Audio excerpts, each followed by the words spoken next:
Okay, guys, I'm seeing a lot of people talking about this Coldcard hack.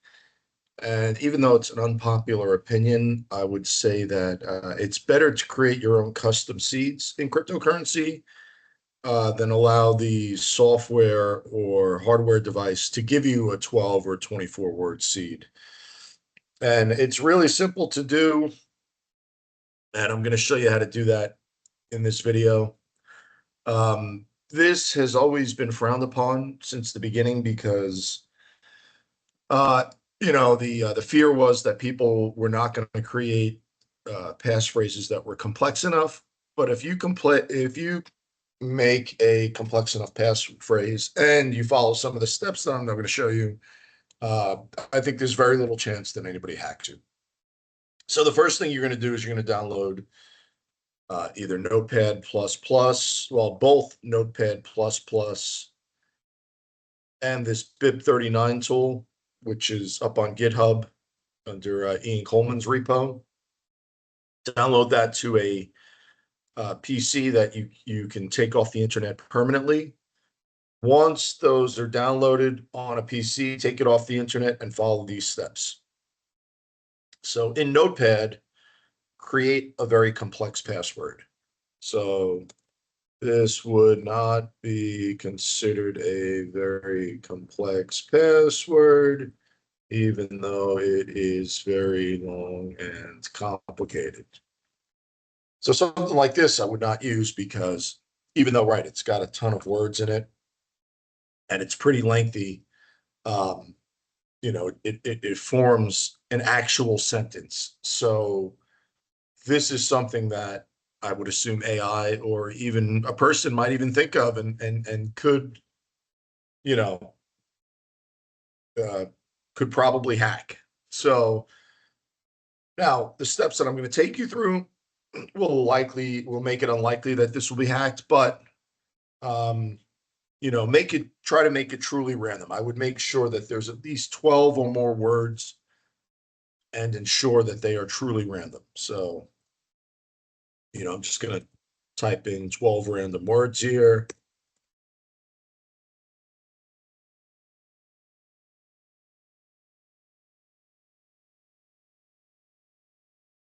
Yeah, see something like "Hey you," that would be easy to guess.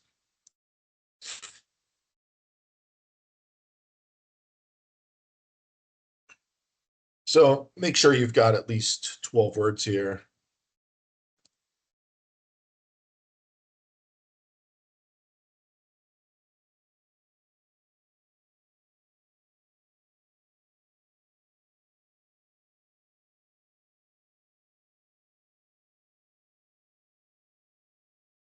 And we'll consider this first line our first word. It doesn't have to be a word. It could be a sentence. It could be anything.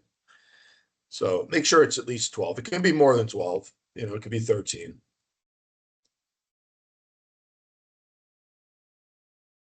What I'm going to do here is I am going to save this locally.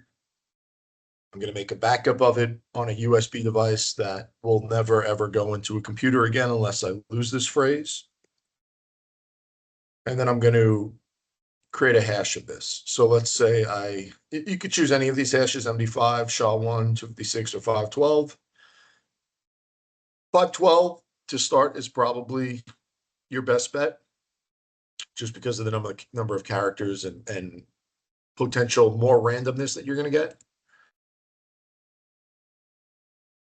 And so I'm going to put that here.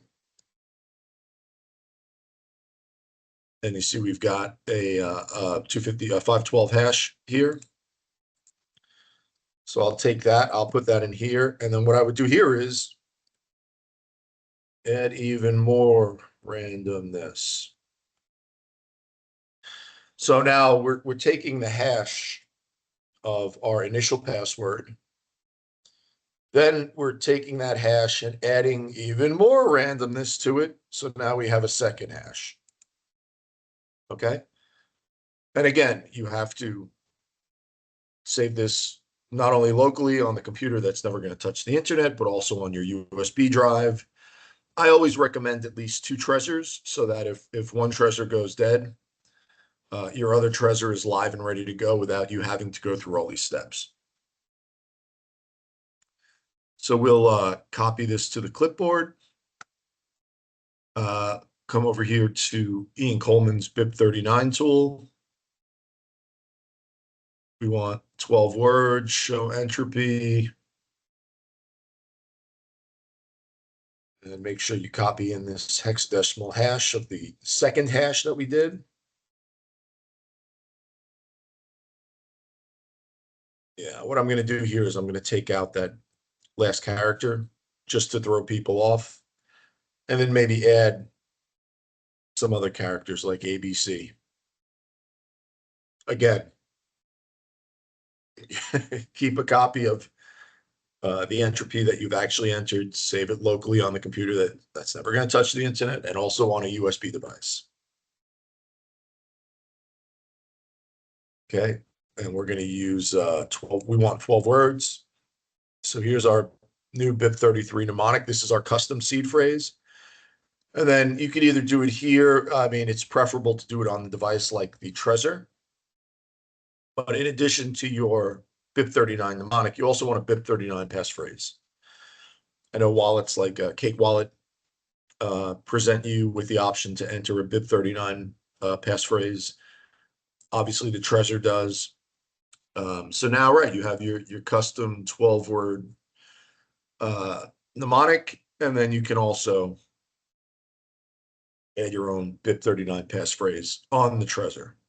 And that's it. And with that approach, you should not be vulnerable to what happened in the Coldcard attack.